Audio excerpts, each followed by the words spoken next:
Welcome to this week's archaeological news, which is packed full of fascinating stories from the world of ancient history. My lead story this week is about new evidence emerging for the location of Nefertiti's tomb, that is, if it hasn't been found already. I also discussed the latest research into hazardous levels of mercury discovered at ancient Mayan sites in Mesoamerica, the oldest gold funerary mask to be discovered in China, a study on 15,000 petroglyphs in the Australian Outback, evidence for the violent death of a Bronze Age leader in Germany, the excavation of a Neolithic site in Spain, and an analysis of settlement patterns in southeast Iberia 4,000 years ago.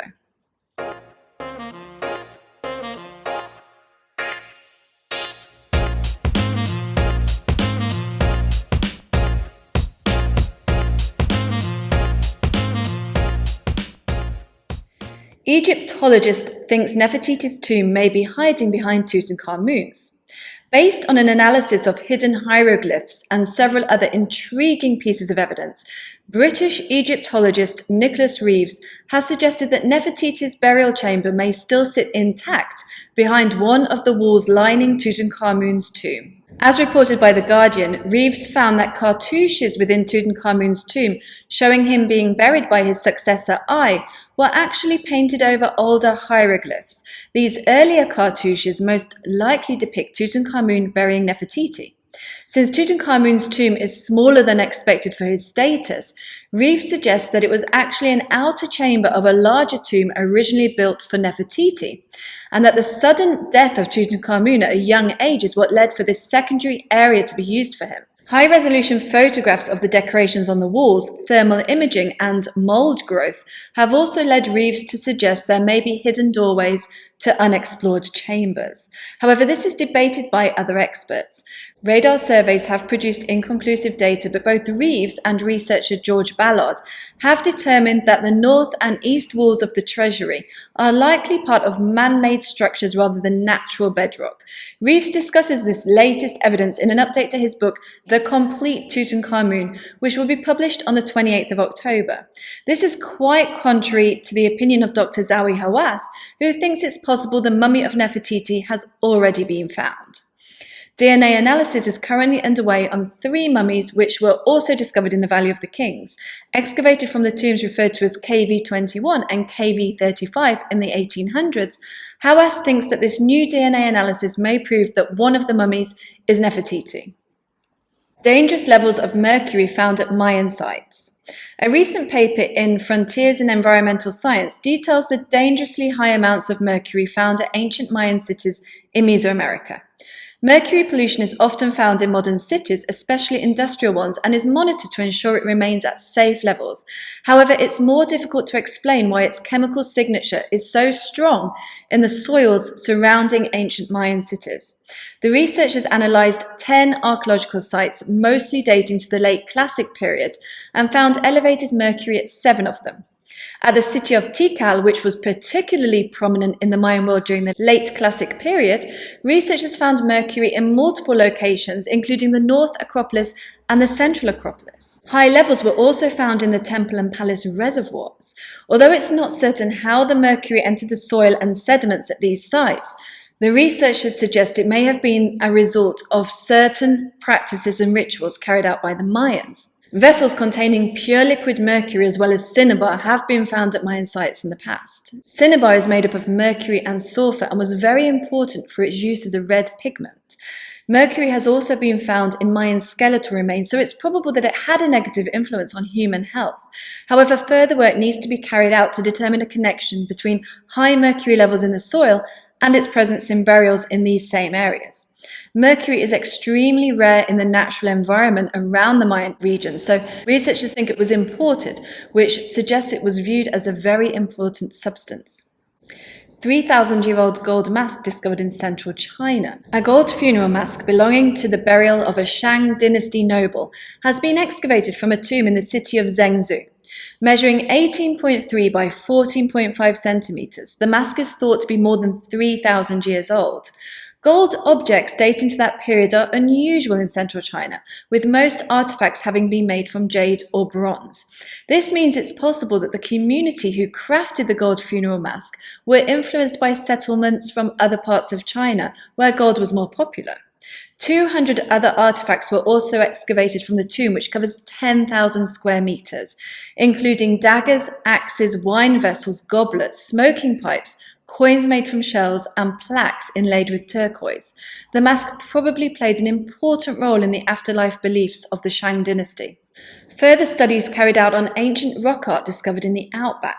Since September 2020, researchers from the Griffith Centre for Social and Cultural Research and the Australian Research Centre for Human Evolution, as well as the Inangai traditional owners and various other institutions, have been studying ancient petroglyphs in the Murra-Wonga rock shelter near Barcaldine. The 160-metre-long rock shelter contains more than 15,000 petroglyphs with a variety of designs, including animal tracks, lines, and grooves. Some of the more interesting designs include star shapes, snake-like decorations, an engraved penis, and human feet. Many of the foot decorations have 6 or more toes, something that's not uncommon at similar sites in Australia, as well as in other countries around the world. Certain design clusters within the rock shelter are thought to be visual depictions of the Aboriginal Seven Sisters dreaming story. Like many similar tales globally, the story features the Pleiades star cluster and the Orion constellation. In the Aboriginal story, Orion is represented by an ancestral being known as Watanuri. An anthropomorph amongst the rock art probably depicts this ancestral being. It's thought the settlement connected to the site was a short distance away, meaning the rock shelter was probably accessed specifically for ceremonial and artistic activity. The study has been published in the journal Australian Archaeology. Bioarchaeology proves a Bronze Age leader had a violent death. At the beginning of the 20th century, a tomb was excavated in central Germany dating to the early Bronze Age. New forensic anthropological studies of the skeletal remains have now shed light on the cause of death. Now known as the Helmsdorf tomb, this rich burial belonged to a high-status man from the Untise culture. The burial chamber was made of oak and was covered with a large earthen mound measuring 34.5 meters in diameter and 6.8 meters in height. Grave goods included gold jewellery, bronze weapons, a large ceramic vessel, and a Neolithic stone axe. Radiocarbon dating of the skeletal remains and dendrochronological dating of the oak tomb both put the burial in the first half of the 2nd millennium BCE. The recent study included a stable isotopes analysis, which showed that the individual had a diet containing lots of animal protein, something associated with a privileged lifestyle in the early Bronze Age. Researchers found 3 lesions which indicate violence. These were discovered in the arm, chest, and shoulder regions. Since no new bone formation was found within these defects, the researchers determined that the injuries were consistent with perimortal violence. They also concluded that the type of lesions and type of exit injuries were caused by a sharp impact from a pointed object. Bronze Age jet beads from the Isle of Man to be exhibited for the first time. According to the BBC, 122 jet beads that belonged to a necklace and bracelet worn 4,000 years ago are to be displayed for the first time. The beads were excavated from a Bronze Age tomb near Kirkmichael in 2019 as part of the Round Mounds of the Isle of Man project. It's thought the necklace had 7 strands and was crescent-shaped. The beads probably originated in Whitby, North Yorkshire. Since such valuable items were buried with their owner, she was most likely a high-status woman. The beads are to be displayed in the Prehistory Gallery at the Manx Museum. Open-air Neolithic site excavated in Spain. Archaeologists have revealed an open-air site near the Bay of Malaga dating to the late Neolithic. The dig took place at a prehistoric silo in the area of Los Caracolillos and uncovered pottery sherds, flint, bones, seashells, hand mills, and a small menhir known as a baitilus. In total, more than 1,000 pieces were discovered in the 60-centimetre deep pit. It's thought these silos acted as a repository for belongings when the semi-nomadic inhabitants of the region moved to other areas. The objects will be housed at the Archaeological Museum of Malaga, and soil samples from the pit will be sent to the University of Malaga for further analysis. New study analyses how the Bronze Age inhabitants of Spain reacted to the El Argar society. During the early Bronze Age, the earliest state-like societies started to form in many parts of Europe, including in southeast Iberia, where the Argar culture became powerful. A new study by the University of Barcelona analysed the distribution, size and location of Bronze Age settlements in the region to see if any patterns might emerge that would give insight into how communities coped with the encroachment of the Argar culture. They found that many micro-settlements existed and that these were mostly located on hilltops, often with defensive walls, which suggests that Bronze Age communities were isolating themselves for protection. Researchers think that these settlements probably had less than 25 people in them and would therefore have found everyday survival difficult without the productive capabilities that larger villages had. So for people to choose to live this way, they must have been in serious danger from the socio-political reality of the Argar culture. That's it. Well, I have to say, I don't know why we think the collapse of the Mayan civilization is such a mystery. It's obvious. They poisoned themselves with mercury, no?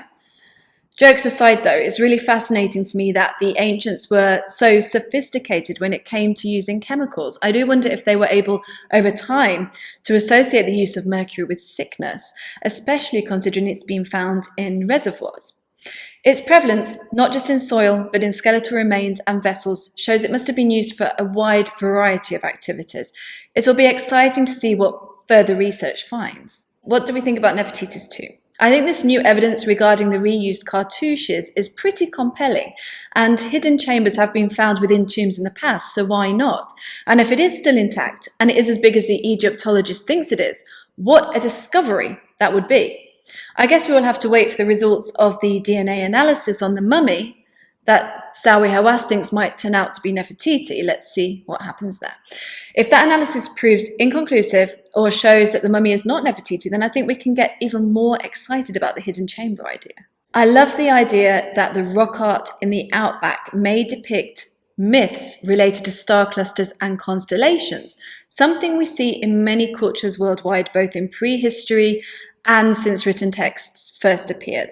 Our ancestors certainly held a deep reverence for the night sky, and I think their beliefs and practices were firmly connected with this.